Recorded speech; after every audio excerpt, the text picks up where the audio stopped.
ربنا ولا تحملنا ما لا طاقة لنا به واعف عنا واغفر لنا وارحمنا أنت مولانا فانصرنا على القوم الكافرين۔ اللہ تبارک و تعالیٰ کی حمد و ثنا کے بعد آج کے اس درس میں عقیدے کا ایک اہم مسئلہ بیان کیا جائے گا۔ لفظ مولانا کے کئی ایک معنی کیے جاتے ہیں، اور بعض ایک گروہ اس لفظ کو شرک بھی کہتا ہے، بعض ایک مخصوص گروہ اس لفظ سے علی مولا کا جملہ کہہ کر ان کو دلیل بھی بناتا ہے اور مشکل کشا، حاجت روا، غوث، گنج بخش، غریب نواز کے درجے پہ پہنچاتا ہے۔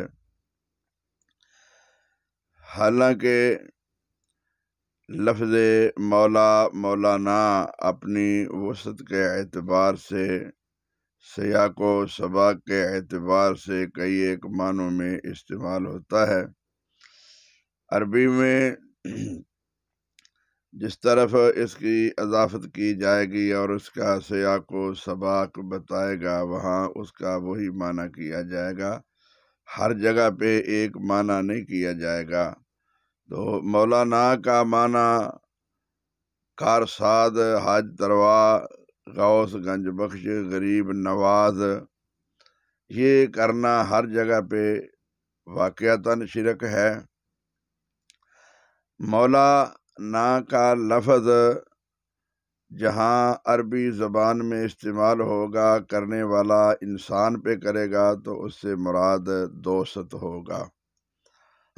اگر یہ سورہ بقرہ کی آخری آیت جو پڑھی گئی ہے، اس میں وَلَا تُحَمِّلْنَا مَا لَا طَاقَةَ لَنَا بِهِ وَاعْفُ عَنَّا وَاغْفِرْ لَنَا وَارْحَمْنَا أَنْتَ مَوْلَانَا، اس سے مراد اللہ تبارک و تعالیٰ کی ذات ہے، اور اللہ تبارک و تعالیٰ کو تمام گروہ، فرقے، جماعتیں، انسان غوث، گنج بخش، غریب نواز، داتا سمجھتے ہیں۔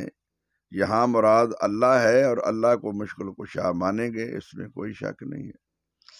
لیکن جہاں کسی انسان کے متعلق کہیں گے مولانا تو دوست مانا ہوگا۔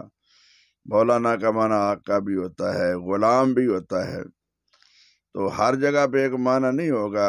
اگر غلام ہوگا تو پھر بھی مولا کہیں گے، لیکن اس کا معنی کارساد نہیں ہوگا، جبکہ وہ تو غلام ہوگا ایک۔ تو بعض لوگوں نے اس لفظ سے یہ دلیل پکڑی ہے کہ نبی کریم صلی اللہ علیہ وسلم نے غدیر خم پہ یہ لفظ بولا تھا اور علی المرتضیٰ کے متعلق بولا تھا، اور علی المرتضیٰ کی خلافت کی طرف اشارہ کیا تھا، اور ان کا یہ عقیدہ ہے کہ خلافت اللہ کی طرف سے ہوتی ہے۔ اللہ نام لے کر خلیفہ بناتا ہے، تو علی کا نام لے کر اللہ نے علی کو خلیفہ بنایا۔ میرے بھائیو، یہ عقیدہ باطل ہے۔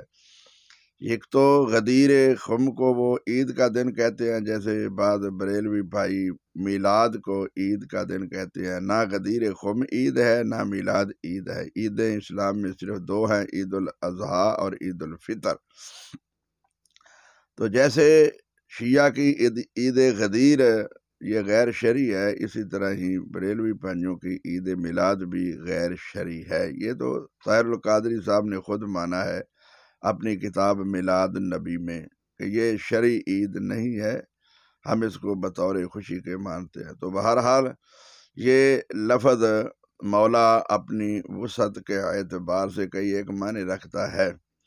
تو جو لوگ اس سے مراد علی المرتضیٰ لیتے ہیں، وہ عقیدے کے اعتبار سے بھی یہ عقیدہ باطل رکھتے ہیں، کیونکہ علی مشکل کشا نہیں ہو سکتے، حاجت روا نہیں ہو سکتے۔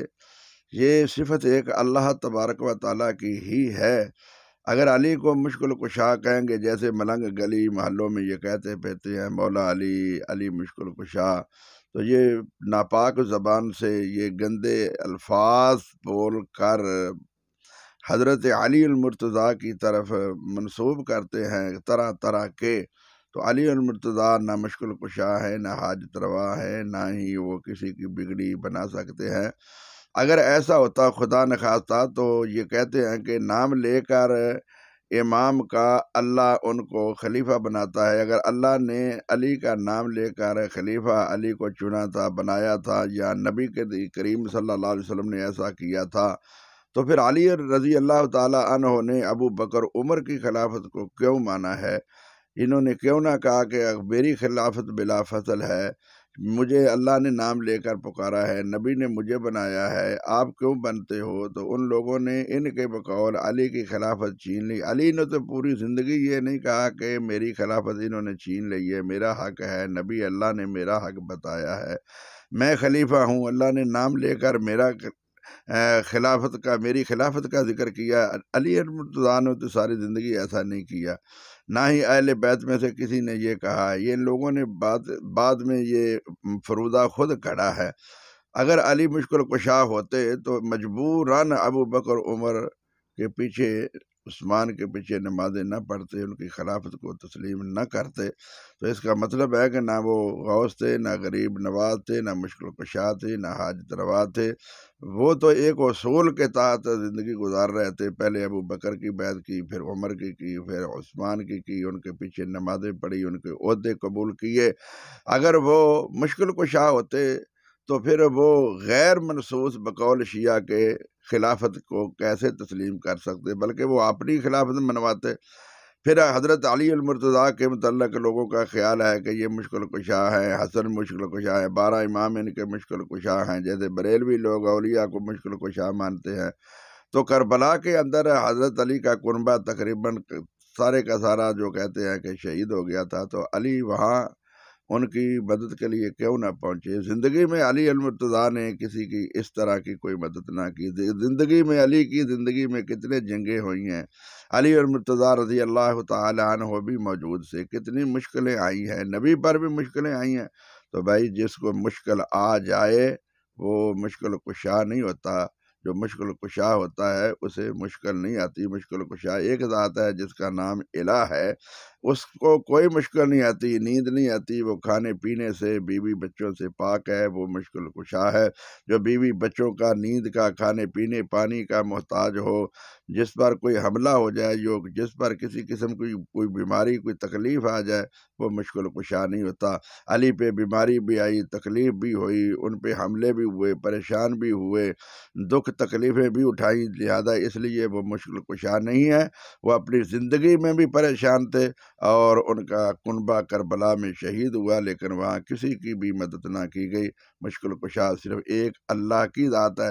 تو نبی کا یہ کہنا کہ من کنت مولا فہذا علی مولا، جس کا میں مولا اس کا علی مولا، یہ دوست کے معنوں میں آتا ہے، اس کا کوئی انکار نہیں کرتا۔